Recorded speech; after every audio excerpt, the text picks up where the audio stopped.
বন্ধুরা সকলকে অনেক অনেক স্বাগত জানাই আমার এই ভিডিওতে। নিশ্চয় আপনারা সকলে ভালো আছেন, আমি তো ভালোই আছি। তাই চলে এলাম আপনাদের সামনে এই ভিডিওটা নিয়ে। আপনারা তো বলতে গেলে সবাই জানেন যে মেসি কিছুদিন আগে আমাদের এই যুব ভারতীতে এসেছিল। আর যুব ভারতীতে এসে কী যে কাণ্ডটা ঘটলো সেটা তো আপনারা ভালো করেই জানেন, আর আমিও তো জেনে খুবই দুঃখিত হয়েছি। আর মেসির মতো একজন স্টার, মানে আমাদের বিশ্বে এমন লোক নেই যে জানে না মেসিকে।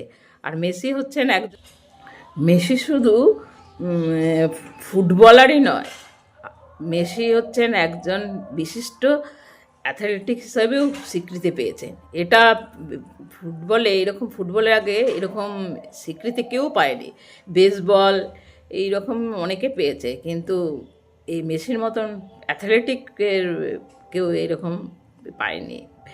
আর মেসি হচ্ছেন এমনই একজন যে আমেরিকার মতোর একটা দেশে এইবারে তিনি অ্যাম্বাসেডার হিসেবে ছিলেন।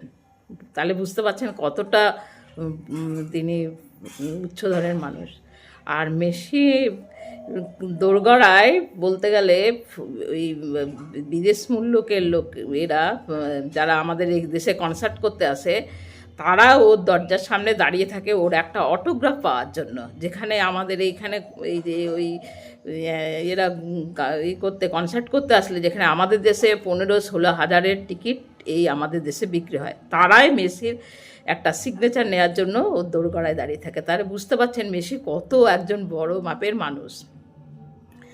আর মেসি আমাদের বিশ্বের ফুটবলের রাজপুত, এটা তো আপনারা সকলেই জানেন।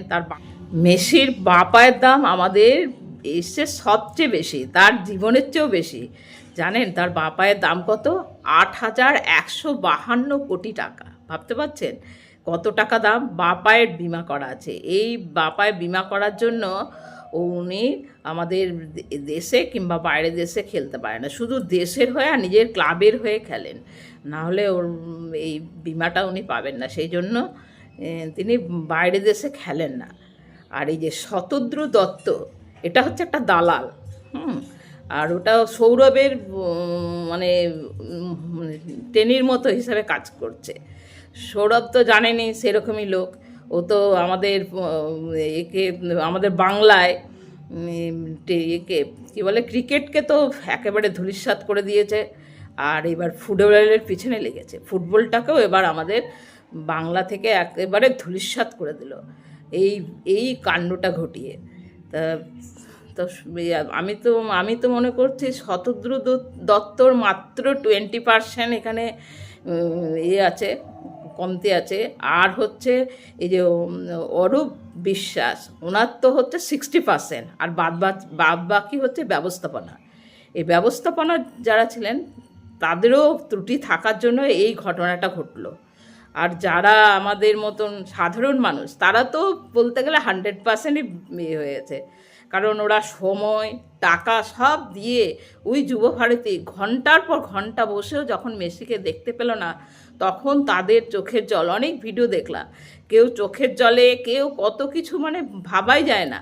যারা আগে ঢুকতে পারেনি তারা তো প্রথমবারেই চোখের জল ফেলছিল যে আমরা ঢুকতে পারলাম না, আমাদের কাছে এত টাকা নেই বলে। আর যারাও সমস্ত টাকা দিয়েও ঢুকেছে তারাও সেই চোখের জলেই ফিরে এলো। তাহলে কি দাঁড়ালো? কোনো কিছুই, মানে আমাদের মতো সাধারণ লোকের কোনো কিছুই লাভ হলো না। আমাদের সাধারণ লোকরা আমরা ওই গুটি কয়েক মানুষের জন্য আমরা সত্যিকারে ভুগে যাচ্ছি। আমরা বাংলার মানুষ যে এতভাবে ভুগছি তো ভাবতেই পারবেন। আর এই দেখুন এদিকে দিল্লি, মুম্বাই সব জায়গায় মেসির প্রোগ্রাম কত সুষ্ঠুভাবে হলো, ভাবতে পারছেন? আর এগুলো দেখে তো আমার তো মনে হচ্ছে সত্যি আমরা বাংলায় জন্মগ্রহণ করে আমরা সত্যি খুবই খারাপ করেছি এই সময়টায়। কারণ এই সময়টা এত বাজে, এই আমাদের রাজনীতির বিষয়টা নিয়ে চলছে সব দিকে। আমাদের দেশ একেবারে, আমাদের বাংলা একেবারে মাটির নিচে আমাদেরকে নুয়ে দিচ্ছে। বাইরে গেলে তো আমাদের বাংলার বদনামের মানে শেষ নেই, কেউ আমাদেরকে ভালোই বাসে না। আগে যেখানে আমাদের বাংলার কত নাম ছিল, আর এখন আমাদের বাংলার কি অবস্থা দেখুন। তো তো ভিডিওটা দেখুন আর দেখে আপনাদের মতামত জানান। আমি তো খুব দুঃখ পেয়েছি, কি বলবো। আর এই দুঃখের কথা আমি আপনাদের সামনে তুলে ধরলাম। যদি ভালো লাগে তো আপনারাও আমার পাশে থাকবেন। চলুন দেখায়।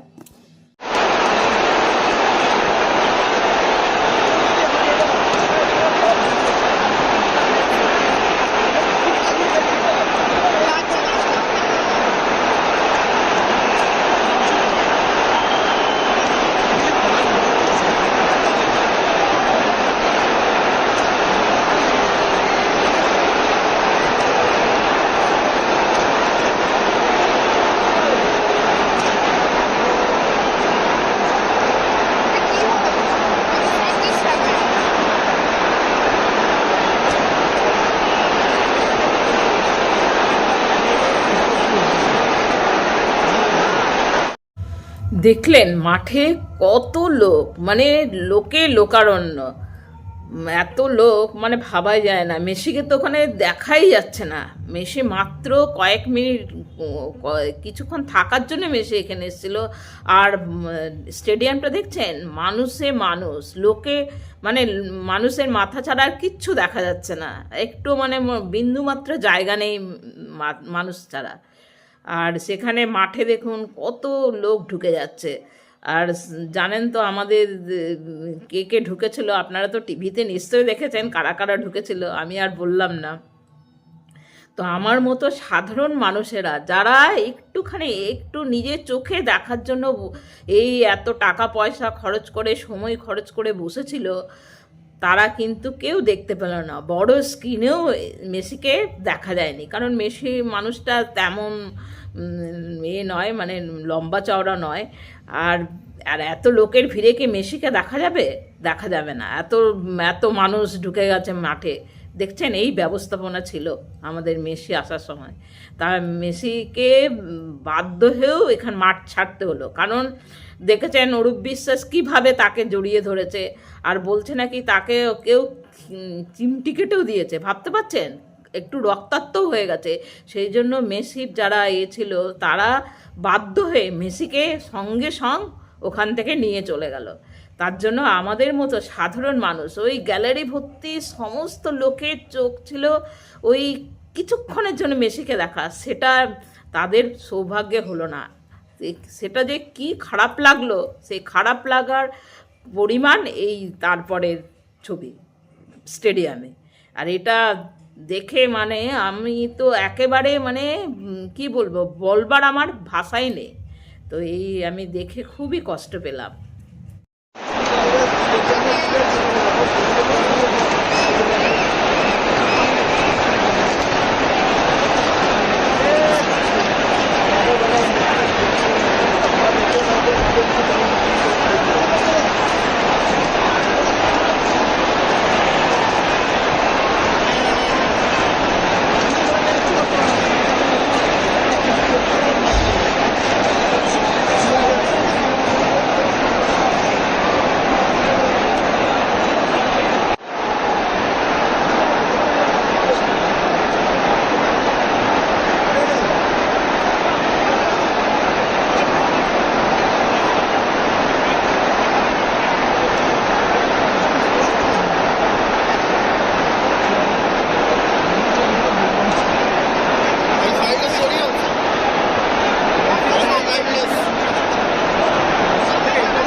এই হচ্ছে রাহুল গান্ধীর সৌজন্যতাবোধ। আর আমাদের অরূপ বিশ্বাসের সৌজন্যতাবোধ আপনারা তো দেখেইছেন, কেউ কেউ টিভিতে দেখেছেন, কেউ নিজের চোখেও দেখেছেন। আর অন্যান্য টলিউডের এরাও বেশ সুন্দরভাবে সব ছবি তুলেছে, করেছে। কিন্তু আমাদের টলিউডের নায়িকারা দেখেছেন তো কীভাবে ছবি তুলেছে, এটা তো বলার অপেক্ষায় রাখে না। আমাদের বাংলার মুখ একেবারে ডুবিয়ে দিল ওরা।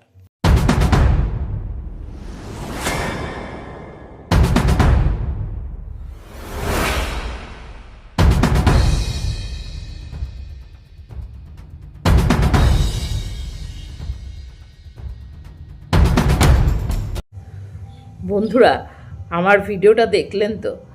তো আমি তো মোটামুটি তাও খুশি হয়েছি, কারণ বাংলার মুখ তো আমাদের ডুবেছে, সেটা তো আমাদের তো সবচেয়ে বড় দুঃখের বিষয়। এছাড়াও যে আমাদের ভারতের লোকেরা যে মেসির সাথে সুন্দর ব্যবহার করছে, এটার জন্য তো আমি খুশি হয়েছি। আর দেখলেন তো সব জায়গার মানুষেরা বেশ ভালোই বিহেভিয়ার করেছে, তো এটা তো আমি ভালোই খুশি হয়েছি। আর মেসির অনেক শুভকামনা করে আর আপনাদের সকলের অনেক শুভেচ্ছা ও ভালোবাসা জানিয়ে আমি আমার ভিডিও শেষ করলাম। Thank you, by.